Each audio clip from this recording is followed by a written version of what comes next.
я даже умудрилась однажды испортить форменную рубашку папы. Вот в руки маникюрные ножницы попали. Это ж чудо, ну что ж попробовать, что ж порезать-то? Занавески уже все повырезала, ажурными сделала. А теперь, и в общем, я ему сделала ажурные рукава. Вот, и когда пришло время утром ему одеваться, тут, конечно, такой шум, такой крик стоял в доме. Вот. Ну, в общем, вот такая вот я была. И я считаю, это были, наверное, первые шаги к творчеству.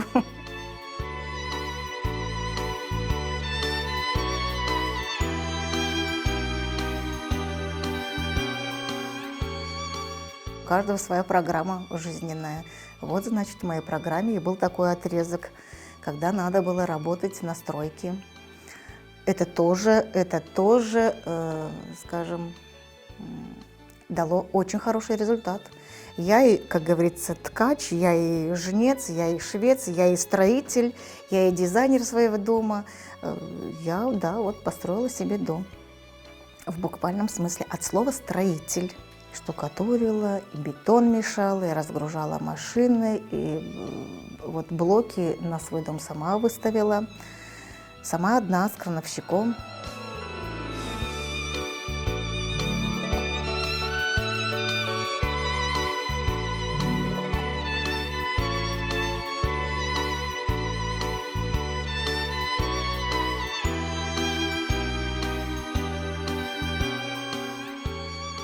Я осталась. Очень, ну, конечно, жалко было, что дальше не пошло. Лиля Умерова показала нам буквально первые стежки, и я пришла, стала сама пробовать. И сделала первое изделие, кисетик. Сшила его, потом сделала чехол для очков, футляр для очков, и сделала первый футляр для Корана. Принесла, когда Аиша Усманова, она, конечно, очень удивилась, и, ну все, говорит, теперь будешь ты обучать. Я говорю, как обучать? Я сама еще ничего не умею.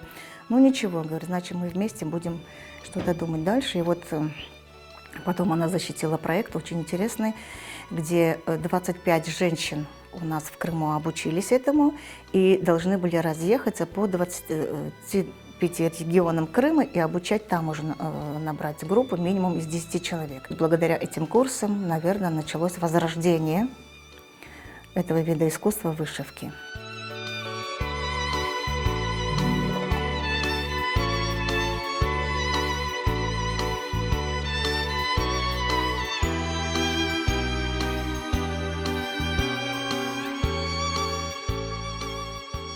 Школа у нас трехступенчатая. Каждая ступень длится не меньше 5 месяцев. И вот к концу курсов девочки самостоятельно не только хорошо рисуют, но самостоятельно и легко составляют композиции. И ведь это очень важно, грамотно составить композицию. Да, к сожалению, видишь очень много технически хорошо выполненных работ, но которые ни о чем. Есть работы, знаете, такие маленькие, композиция такая маленькая, но прям вот хочется взять в руки и прям вот как ребеночка, прям лелеять, наслаждаться, и прям вот глаз радуется. А есть работы глобальные, и не только в руки, даже вот просто, вот, ну, даже остановиться на этих работах нет желания. И я всегда говорю, не можете сами составить композицию, берите, у нас огромное количество наших орнаментов. У крымских татар просто, ну, бесконечное количество орнаментов. Нет вот такого народа, чтобы было бы столько много орнаментов.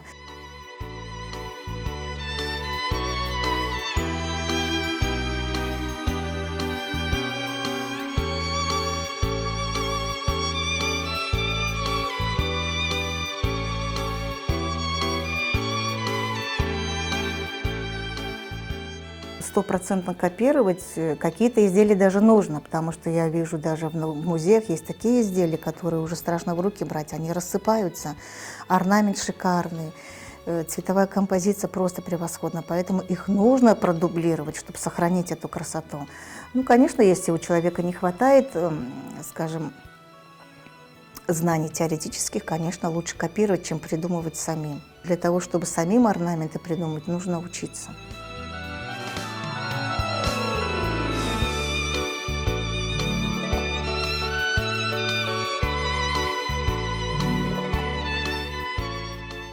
Я ее вышивала ровно 9 месяцев. Это как выносить ребенка. Тут, значит, в основном женские элементы, молодой девушки, зрелые женщины, пожилой женщины. И, конечно, все эти судьбы женские связаны с Крымом. Вот по низу идет бордюр, он называется Су. Раз Су, значит, это море. Раз море – это Крым. Крым – это родина. Родина – это мать. Мать – это женщина. Я очень горжусь этой работой.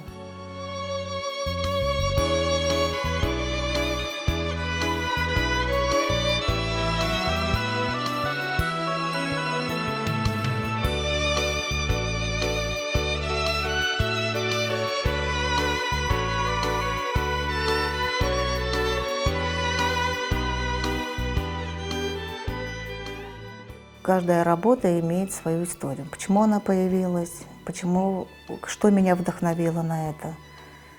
И я это рассказываю своим внукам, своим детям. Я думаю, они сохранят это для своих потомков и будут рассказывать, как моя бабушка мне рассказывала о прекрасном Крыме.